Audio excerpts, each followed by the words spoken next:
Assalamualaikum warahmatullahi wabarakatuh. Hari ini kita akan mempelajari terkait dengan materi terakhir dari saya, yaitu proses fosforilasi transfer elektron, di mana pada tahapan ini merupakan tahapan pemanenan energi yang dihasilkan dari proses sebelumnya, yaitu tahapan glikolisis dan siklus Krebs yang menghasilkan senyawa yang dapat menyimpan suatu energi, yaitu berupa NADH dan FADH. Nah, seperti yang kita pelajari kemarin, bahwa di tahapan respirasi itu ada 3 tahapan, yaitu glikolisis dan siklus Krebs serta fosforilasi transfer elektron. Nah, yang terakhir ini kita akan mempelajarinya karena berkaitan dengan perubahan suatu senyawa yang menyimpan energi dalam bentuk NADH dan FADH dirubah menjadi molekul yang berenergi tinggi, yaitu berupa ATP. Pengertian dari fosforisasi oksidatif itu sendiri merupakan suatu lintasan metabolisme dengan menggunakan penggunaan energi yang dilepaskan oleh oksidasi nutrien untuk menghasilkan ATP dan mereduksi gas oksigen menjadi air. Nah, secara singkatnya, fosforisasi oksidatif itu merupakan proses mengubah ADP menjadi ATP dengan menggunakan energi hasil reaksi H2 plus O2 membentuk H2O plus elektron plus energi.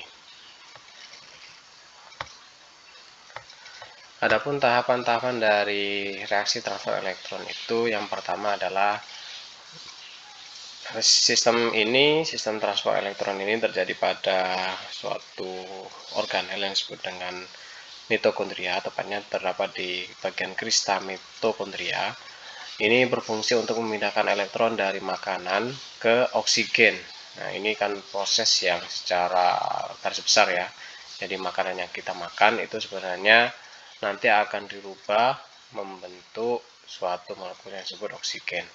Kemudian memecah penurunan energi bebas yang besar karena proses perubahan molekul makanan membentuk suatu energi itu membutuhkan suatu energi yang cukup besar sebenarnya. Tapi dengan menggunakan sistem transfer elektron ini, maka sederetan langkah yang membutuhkan energi yang besar itu diefisiensikan sehingga energi yang dibutuhkan itu lebih kecil. Karena di sini kita melibatkan suatu enzim, di mana kita tahu bahwa enzim ini mampu untuk mempercepat suatu reaksi kimia. Elektron yang masuk pertama kali adalah H+ dan elektron yang terikat pada NAD dan FAD, sehingga nanti akan berubah menjadi NADH2 dan FADH2 yang membawa H+ dan elektron ke sistem transfer elektron. H+ akan disimpan di ruang intermembran mitokondria. Akibatnya ini akan terjadi akumulasi H+ di dalam membran tersebut, sehingga terbentuklah gradien elektron yang besar. Artinya terdapat perbedaan konsentrasi H+ yang ada di dalam mitokondria dengan di luar mitokondria. Hal ini akan terjadi suatu proses keseimbangan, karena di suatu sel itu harus terjadi equilibrium, artinya harus seimbang. Gradiennya harus seimbang, sehingga di sini ada proses untuk menyeimbangkan kandungan H+ yang terdapat di mitokondria dengan cara mengeluarkan molekul H+-nya, gitu ya. Nah, saat H+ itu menurun gradiennya lewat saluran protein pada membran krista, energi yang dilepaskan untuk membuat ATP, gitu ya. Jadi H+ ini yang memicu terjadinya pembentukan ATP. Jadi pada saat H+ itu menuruni gradien konsentrasinya, maka di sanalah terjadi atau terbentuknya proses pembuatan ATP. Saluran protein ini adalah tempat sintesis ATP dengan cara menggabungkan ADP plus fosfat. Nah, ingat ADP ini fosfatnya berarti ada 2. Dengan ketambahan fosfat maka terdapat 3 fosfat sehingga membentuk ATP. Pada sistem transfer elektron ini, oksigen adalah aseptor elektron yang terakhir, artinya yang menerima elektron terakhir. Setelah menerima elektron, oksigen akan bereaksi dengan H+ membentuk H2O. Nah, ini merupakan proses terakhir dari sistem pernafasan atau sistem respirasi, di mana dalam proses respirasi molekul yang dihasilkan itu adalah salah satunya H2O. Untuk reaksi keseluruhannya secara singkat, di sini dituliskan bahwa NAD plus substrat H2 itu akan menghasilkan substrat plus NADH2 karena H2-nya diikat oleh NAD.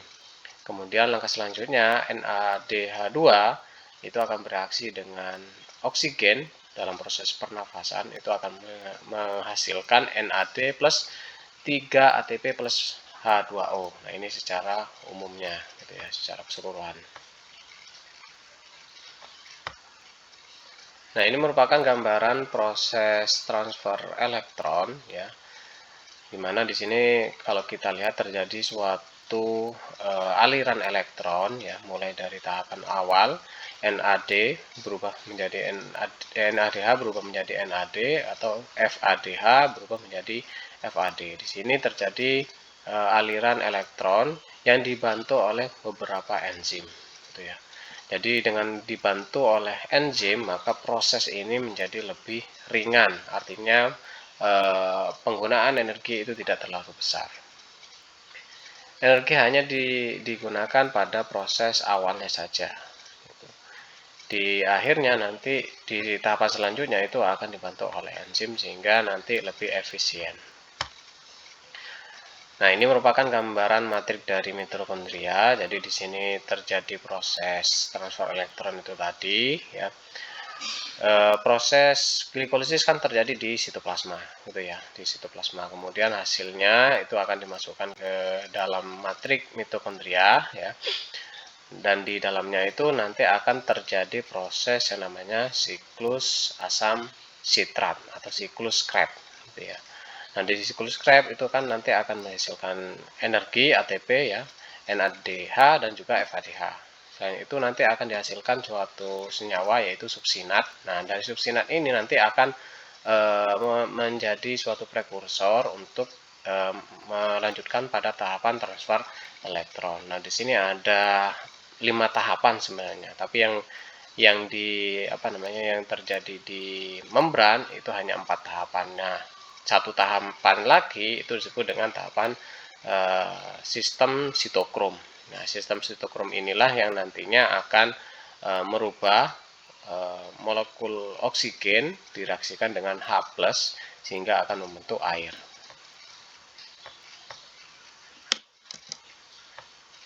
Nah, ini adalah tahapan rincian dari satu persatu ya. Kalau tadi ada tulisan 1 di membrannya sampai 4, nah ini adalah rinciannya.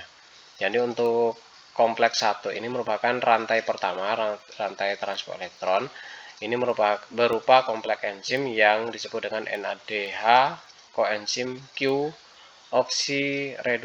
oksidoreduktase. Nah, ini nanti akan memecah molekul NADH membentuk NAD plus dan H+.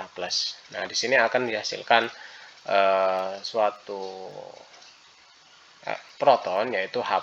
Ya, nah, H+ ini nanti akan masuk di membran mitokondria.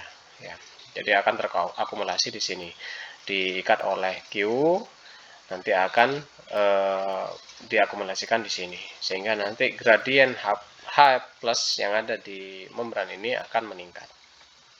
Begitu seterusnya ya.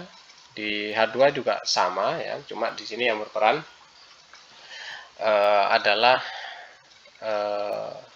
enzim suksinat kuinon oksidoreduktase. Nah, ini yang dipecah bukan NAD ya, tapi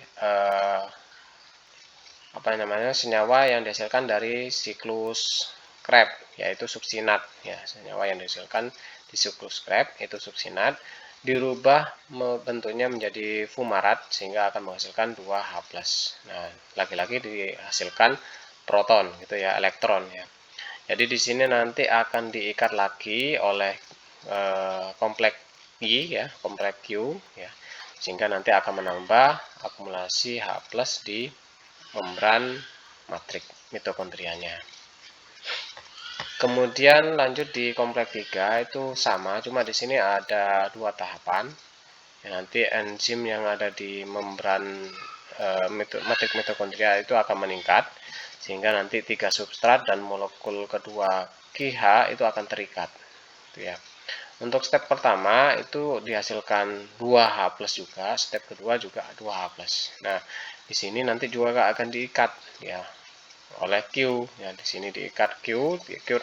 Jadi nanti H di sini juga akan tambah meningkat. Nah, ini juga akan mempengaruhi konsentrasi H+ yang ada di membran mitokondria. Nah, barulah karena di sini membran mitokondria itu konsentrasi H+-nya sudah meningkat, maka perlu suatu penyeimbangan. Nah, penyeimbangan ini melalui suatu kompleks yang keempat yang disebut dengan sitokrom C oksidase. Nah, kompleks 4 ini adalah protein terakhir pada rantai transport elektron yang dikenal dengan kompleks enzim COX ya, atau singkatan dari sitokrom oksidase. Tuh. Di sini nanti akan terjadi suatu pereaksian ya, mereaksikan antara 4 molekul H+ dengan H2O ya, dengan O2, maaf, dengan O2. Nah, nanti hasil akhirnya itu berupa 2 molekul 2H2O atau molekul air. Nah, di sini terjadi proses penyeimbangan proton ya, elektron ya,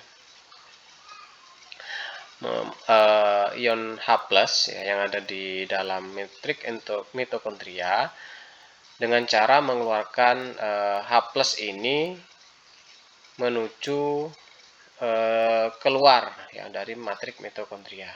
Ya, karena konsentrasi H+ yang ada di sini sudah meningkat, maka perlu dikeluarkan untuk menyeimbangkan konsentrasinya. Nah, proses penyeimbangan ini akan memicu terjadinya pada kompleks yang terakhir, yaitu kompleks 5.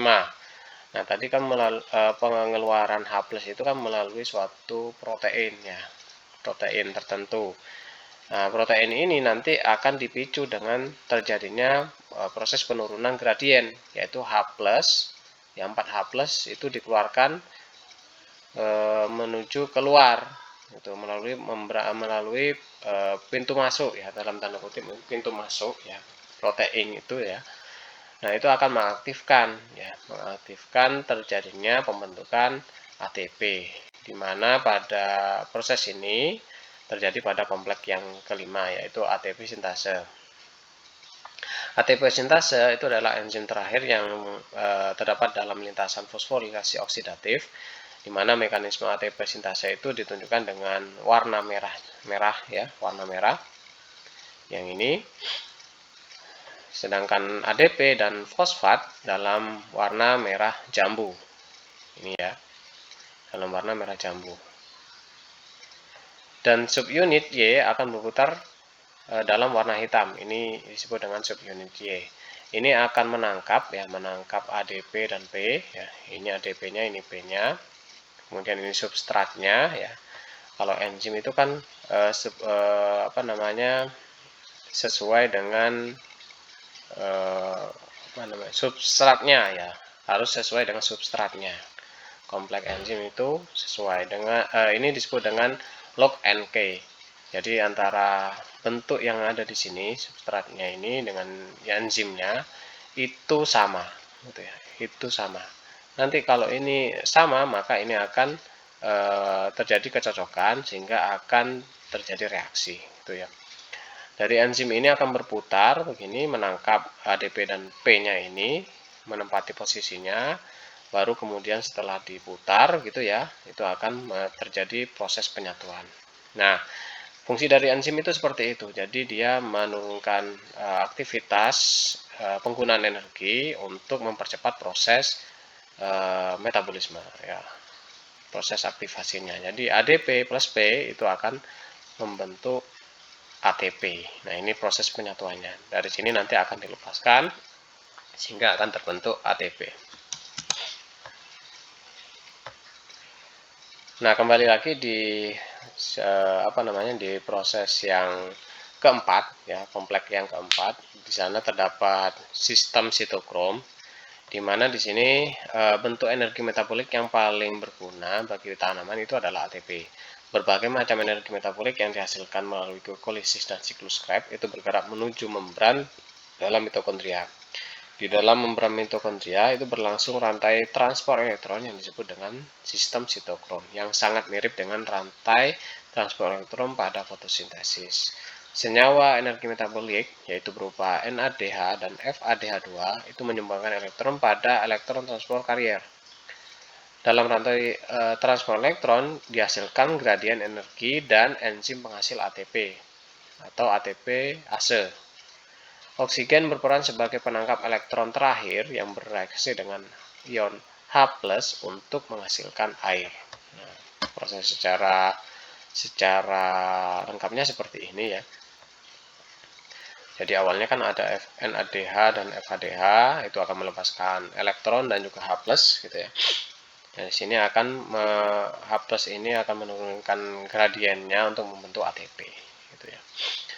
Nah, di akhir di kompleks keempat itu kan ada sistem sitokrom ya, di mana di sana ada sitokrom oksidase atau disingkat dengan COX tadi, itu akan mereaksikan 4 ion H+ ya dengan oksigen sehingga akan terbentuk 2H2O.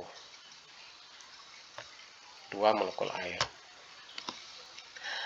Nah, ternyata selain proses tersebut di atas ya, proses normalnya dimana dan hasil akhirnya itu kan terbentuk molekul air gitu ya.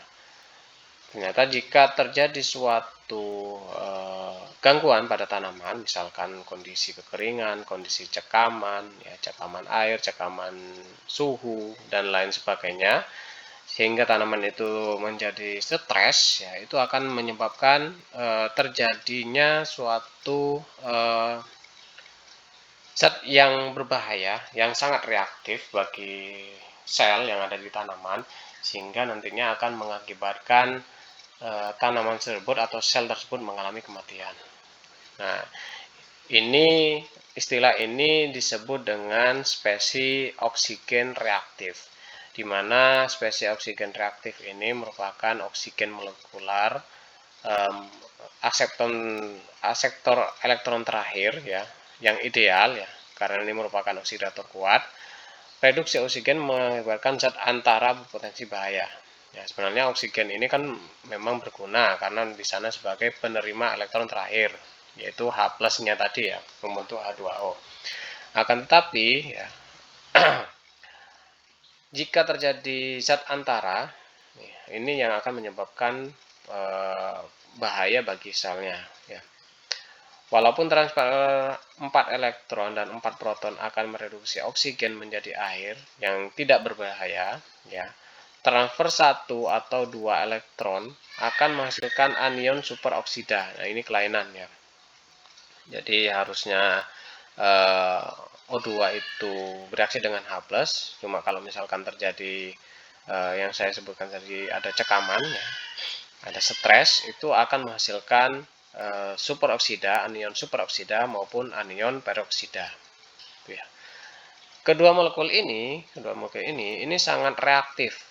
Ini bereaksi sangat cepat sekali ya pada membran mitokondria, sehingga nanti akan mengikat lipid ya, mengikat organel-organel yang bukan organel, tapi struktur yang ada di membran mitokondria, sehingga akan menyebabkan kerusakan pada membran tersebut. Nah, sedangkan proses dari transfer elektron itu terjadi di membran mitokondria.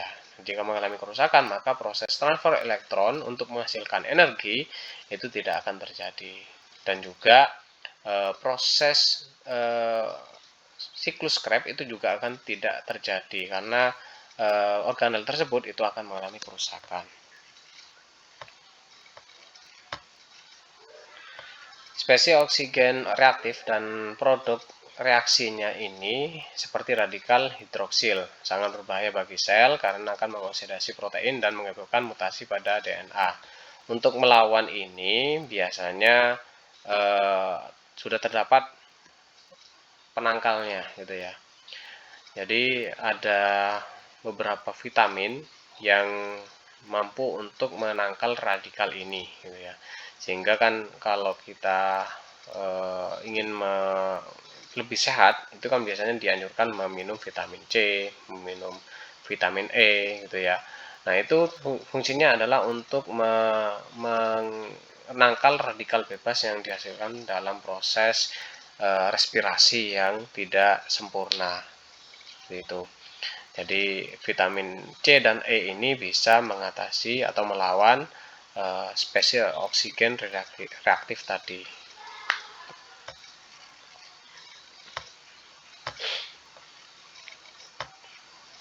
Kalau tadi merupakan suatu tahapan dari respirasi aerob ya yang membutuhkan oksigen. Nah, bagaimana jika respirasi itu tanpa dibantu adanya atau tidak terdapatnya suatu oksigen? Nah, yang terjadi adalah proses respirasi secara anaerob. Nah, di sini agar keberlangsungan sel itu tetap berjaga, artinya sel itu tetap hidup, maka perlu menghasilkan energi walaupun kondisinya tanpa ada oksigen, gitu ya. Nah, alternatif yang digunakan itu menggunakan dua jalur ya. Kemarin sudah kita singgung yaitu terkait dengan respirasi anaerob ada dua yaitu fermentasi dan juga jalur laktat, gitu ya. Nah, proses fermentasi ini biasanya terjadi di suatu sitoplasma ya, sitosolnya hanya terjadi bila tidak ada oksigen. Nah, untuk prekursor awalnya itu sama, yaitu berasal dari hasil glikolisis yaitu asam pirufat. ATP yang dihasilkan dari setiap pemecahan ikatan karbon-karbon meskipun demikian ya masih tersisa satu ikatan karbon-karbon dalam metanol yang tidak pecah, sehingga fermentasi anaerob menghasilkan respirasi yang tidak lengkap ya dari sebuah molekul glukosa ya. Sama tetap akan dihasilkan ATP, cuma proses pemecahannya tidak sempurna dari proses aerob gitu ya. Kalau proses aerob itu ATP-nya tinggi, sedangkan kalau fermentasi dan laktat itu lebih rendah karena proses pemecahannya tidak sempurna. Jalur fermentasinya itu sendiri seperti ini ya. Jadi glukosa itu dipecah ya. Dipecah menjadi 2 mol pirufat. Ini proses glukolisisnya. Tahap akhirnya itu akan terjadi regenerasi NAD+ itu terjadi pada enzim glikolisis. Nah, terbagi ada dua jenis ya, fermentasi laktat dan fermentasi alkohol. Kalau laktat ya pirufat dari hasil glikolisis itu akan dirubah menjadi laktat dan NAD+. Nah, sedangkan fermentasi itu pirufat dirubah menjadi asetaldehid. Ya, dari sini asetaldehid akan berubah menjadi alkohol. Bentuknya seperti etanol. Nah, jadi prosesnya seperti ini tanpa melalui suatu proses yang rumit seperti jalur aerob. Tapi kompensasinya di sini adalah energi yang dihasilkan itu lebih sedikit. Nah, untuk fermentasi alkohol itu dilakukan oleh ragi dengan cara melepaskan CO2 dari pirufat melalui dekarboksilasi dan menghasilkan molekul 2 karbon asetildehida. Kemudian menerima elektron dari NADH ya, yang dihasilkan dari proses glikolisis ya, sehingga berubah menjadi etanol. Nah, prosesnya seperti ini. Jadi glukosa dipecah menjadi asetildehida. Nah, ini menghasilkan CO2 ya. Kemudian bereaksi dengan NADH2 ya. Dan nantinya akan menghasilkan alkohol dan juga energi. Nah, ini jalurnya ya. Jadi ini glikolisis, sama ini terjadi di sitoplasmanya. Kalau tidak terdapat oksigen, maka akan ada dua jalur ya, fermentasi alkohol atau fermentasi laktat.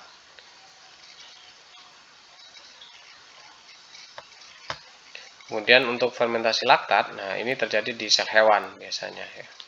Nah, ini pemecahannya sama sebenarnya, hampir sama. Yang digunakan adalah produk dari glikolisis ya. Tapi untuk tahapan selanjutnya itu terjadi dehidrogenasi asam pirufat membentuk asam laktat. Dengan bantuan NADH juga yang dihasilkan oleh glikolisis hingga akan terbentuk asam laktat. Energi yang terbentuk dari glikolisis hingga proses fermentasi asam laktat itu adalah sebanyak 8 ATP. Namun ingat tadi terjadi penggunaan energi ya, dalam bentuk NADH pada proses dehidrogenase.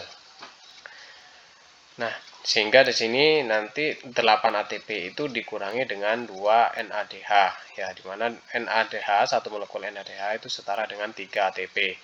Hingga dari sini nanti energi neto yang dihasilkan itu sebanyak 2 ATP.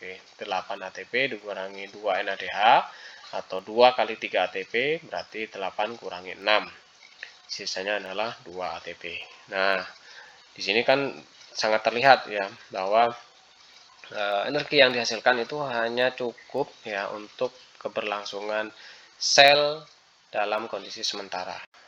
Ya, untuk selanjutnya itu akan mengakibatkan kematian pada sel tersebut karena kekurangan energi. Ini jalurnya hampir sama ya.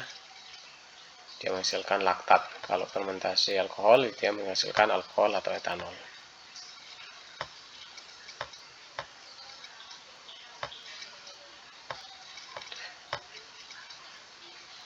Nah, sekarang dari proses 3 proses itu tadi, itu ya, di jalur aerob, kita berbicara yang aerob, itu kalau kita kalkulasi atau hitung jumlah ATP yang dihasilkan, mulai dari glikolisis, kemudian siklus Krebs, baru terakhir adalah transport elektron. Ternyata di sini kalau dihitung-hitung itu totalnya ada yang menyebutkan 36, ada yang 38. Nah, ini tergantung dari jalur yang digunakan, gitu ya. Untuk reaksi glikolisis, ya, glikolisis itu kan pemecahan glukosa menjadi pirufat itu kan menggunakan ATP sebanyak 2. Sedangkan ATP yang dihasilkan itu adalah 4, gitu ya. Kemudian ada dekarboksilasi oksidatif ya, sebelum masuk di siklus Krebs ya, itu kan perubahan ya, perubahan pirufat menjadi asetil CoA ya. Nah, itu kan ada menghasilkan energi juga ya, yaitu berupa 2 NADH. Baru di siklus Krebs ya, di siklus Krebs itu nanti akan menghasilkan 2 ATP dalam bentuk ATP serta 6 NADH dan 2 FADH2 gitu ya. Baru di situ nanti akan masuk di transport elektron. Nah, di transport elektron ini terjadi pemecahan siklus elektron itu tadi ya, di mana merubah molekul NADH dan FADH membentuk ATP. Nah, dari proses ini ya, proses transfer elektron ini ternyata dihasilkan ATP sebanyak 34 ATP. Sehingga total keseluruhan dari ATP yang dihasilkan itu adalah antara 36 sampai 38. Nah, dari mana ini terjadi? Nah, ini adalah rinciannya. Jadi di proses glikolisis ada 2 ATP dan 2 NADH yang dihasilkan, cuma di sini ada pengurangan ya, pengurangan nanti sehingga yang dihasilkan hanya 2 ATP. Kemudian dekarboksilasi oksidatif gitu dihasilkan 2 NADH ya. Kemudian masuk ke sini ya. Daur Krebs. Nah, ingat di sini di dekarboksilasi oksidatif itu akan ada terjadi perubahan NADH yang membentuk FADH. Ya. membentuk molekul FADH, sehingga rinciannya adalah 2 NADH hasil glikolisis itu dirubah menjadi FADH melalui langkah ulang-alik gliserol fosfat membentuk 2 FADH, sehingga jumlah FADH itu adalah 2 FADH glikolisis hasil glikolisis dan 2 FADH hasil dekarboksilasi oksidatif. Jadi ini yang dipecah ya, menjadi 4 FADH. Nah, sekarang bisa dihitung jumlah ATP-nya. Nah, jumlah NADH itu adalah 8. Ya, ingat di sini NADH tadi sudah dipecah ya. Jadi di sini tinggal 2 hasil dekarboksilasi oksidatif dan 6 hasil daur Krebs. Jadi totalnya adalah 8 NADH. Sehingga total ATP yang dihasilkan dari NADH ini itu adalah 8 kali NADH, itu berarti 3 ATP. Berarti 8 kali 3. Berarti yang dihasilkan adalah dari NADH ini adalah 24 ATP. Sedangkan untuk FADH, nah FADH di sini kan ada 2. Cuma di sini tadi ada proses perubahan NADH menjadi FADH sehingga ketambahan 2 FADH. Totalnya menjadi 4 FADH. FADH itu setara dengan 2 ATP. Berarti 4 kali 2 itu sama dengan 8. Nah, di sini kalau dijumlahkan itu totalnya 32. Nah, namun di sini ada tambahan ATP yang dihasilkan dari proses glikolisis dan dekarboksilasi oksidatif ya. Itu sebanyak 4 ATP. Jadi totalnya itu adalah 36 ATP ya dari proses ulang-alik gliserol fosfat. Itu ya. Jadi ini FADH itu di total semuanya itu ada 32 ditambah dengan 4 ATP ya, 4 ATP dari proses glikolisis dan dekarboksilasi oksidatif. Itu 4 ATP. Jadi totalnya ada 36. Nah, kalau keseluruhannya itu ada 38 ya. Cuma yang 2 ATP, ingat ya, kembali lagi di sini 2 ATP itu digunakan untuk aktivasi perubahan glukosa menjadi asam pirufat. Ya, penggunaannya adalah 2 ATP sehingga 38 ya, 38 dari total ATP yang dihasilkan itu dikurangi 2, maka neto yang dihasilkan ATP dari 1 molekul glukosa ya, 1 molekul glukosa itu sebanyak 38 ATP. Jadi seperti itu. Ini merupakan rincian dari proses perhitungan pembentukan ATP dari proses respirasi. Demikian materi yang saya sampaikan terkait dengan proses pemanenan energi dari hasil respirasi. Terima kasih atas perhatiannya. Assalamualaikum warahmatullahi wabarakatuh.